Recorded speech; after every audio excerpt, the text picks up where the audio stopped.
And welcome back, Beer Fueled Fantasy fans. We are here with another news shot for you. It is August 30th, Wednesday. We are here to go down and quick break through some of the news items here as we enter the last night before the fourth preseason game here and we get down to roster cuts. So this should be a fun time for you.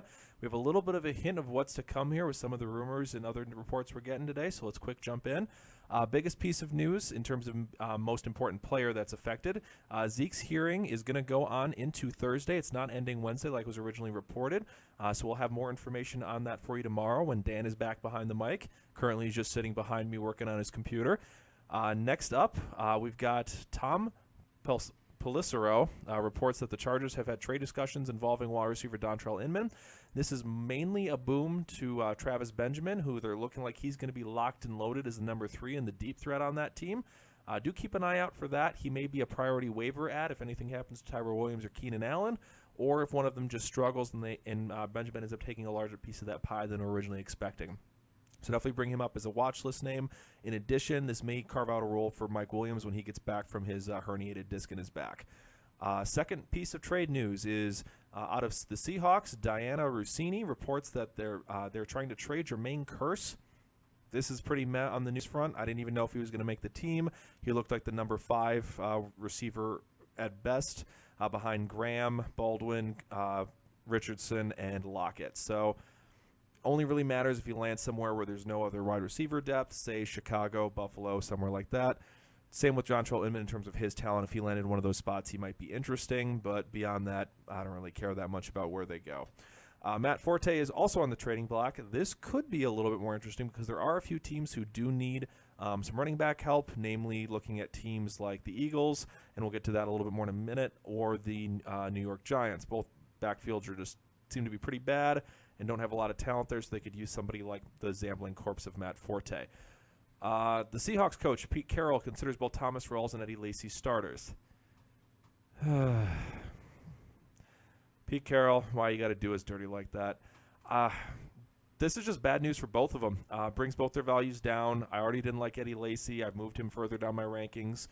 Thomas Rawls, overall, I'm sorry, but I would like to see you actually win that job before I'm real excited about you. I've got you stashed as kind of a last end of bench stash type player right now.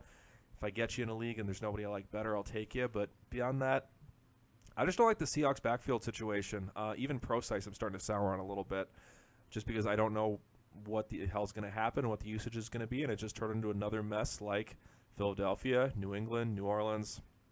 Places I just don't own any shares of, so I'm just going to try to stay away as best I can. I advise you do the same. Moving on to some good news. Raiders wide receiver Seth Roberts got a 2-year extension. Biggest impact this is going to have is if Crabtree ends up not re-signing after his current deal or if he gets cut early. So don't expect anything this year, but possibly next year or 2019 is when this might come into play. Keep an eye on Seth Roberts as possibly jumping into that number 2 spot behind Cooper, or possibly kind of tipping their hand as some of their future plans there, and he may be a really, really deep Dynasties league stash for you. Bad news back here. We got Spencer Ware has been diagnosed with a torn PCL and LCL. We were hoping it was just the PCL originally. It turns out it's the LCL tear as well. It's going to be a real tough rehab for him. He's done in 2017. He's going to be rehabbing into 2018. Hopefully he can be back in time for the 2018 season, but right now that's about the worst news he could have gotten. On a similar plane here, though, with better news, is Cameron Meredith only has a torn ACL and a slight MCL tear. So it's going to be an ACL repair, MCL rehab.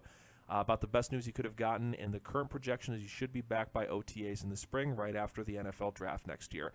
So good news for Cameron Meredith. Hopefully he can take his contract tolling for a year, get back out there, and show us what he's got next year. I'm excited to see him. Onto the Eagles' mess of a backfield, and it looks like they may be looking for a quote-unquote better solution to the running back room than LeGarrette Blount, and this is Zach Berman of the Philadelphia Inquirer's reporting this. LeGarrette Blount's looked awful. Some of the worst play I've seen out of any of the running backs on that team, and they have Donnell Pumphrey, who's also looked awful. So Corey Clement and Smallwood have looked better than LeGarrette so far. Sproles, I think, is the best back there, but they haven't really featured him much this preseason because it's Darren Sproles is going to do what Darren Sproles does. They may try to bring in Matt Forte. They may look for somebody else who might get cut on another team. I just don't know what their long-term plan is here, so it'll be interesting to see what ends up happening. Who knows? Maybe they end up cutting him. He goes back to New England and proves Dan right, making us all cry. And myself. Chicago Tribune's Brad Biggs doesn't believe Victor Cruz has a very good chance of making the Bears' 53-man roster. It's not too surprising here. He had a torn patella tendon about 18 months ago, 20 months ago. It was towards the end of 2015 there. I don't expect him, even if he's stuck on the team, to be worth much. I think Kendall Wright is the most valuable receiver on that team behind Kevin White. And the other person to keep an eye on is going to be undrafted free agent out of Wyoming, Tanner Gentry, who I've mentioned on Monday's episode. So do keep an eye on all of that. But at this point, it looks like Victor Cruz is not a name you want to have on your team, even in a deeper dynasty league. The only other piece of information I've got for you guys is on the defensive side of the ball. The Browns released cornerback Joe Hayden. He turned around and sided with the division rival Steelers for 3 years, $27 million, and $7 million up front. This may help that defense out a little bit. It was already kind of intriguing as a multi-week stream to start the season because they had a pretty easy start to the year, starting against the Browns. They get the Vikings in week 2, who, as much as I hate to say it, does not blow you away offensively most of the time. Probably should be a pretty low-scoring game.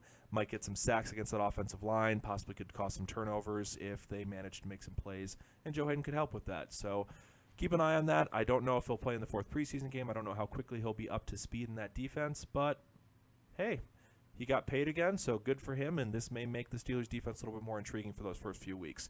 Thank you so much for checking in, guys. As always, follow us at BeerFueledFF on Twitter. That's our main source for reaching out to you. This channel is Beerfield Fantasy Football. You can like and subscribe here if you want to see when we post these new shots every single day. Individually, behind me, I got Dan Thury. He is at ThuryBFF. Outside the room, unfortunately not with us at the moment, is Hop BFF, Christopher Hopper. I am at Nick Sparts hosting today. I am back next on Saturday, where I'll be going through and we'll start our initial start sit for the Thursday night games, and we start into our weekly rotation, and then just be back with some more news at that point, probably talking about a lot of cuts, so I expect that's going to be an extra long episode for you. And then we've got Dan back tomorrow, and Hopper will be with you guys on Friday after we finish our podcast league draft. So thank you so much for watching, guys.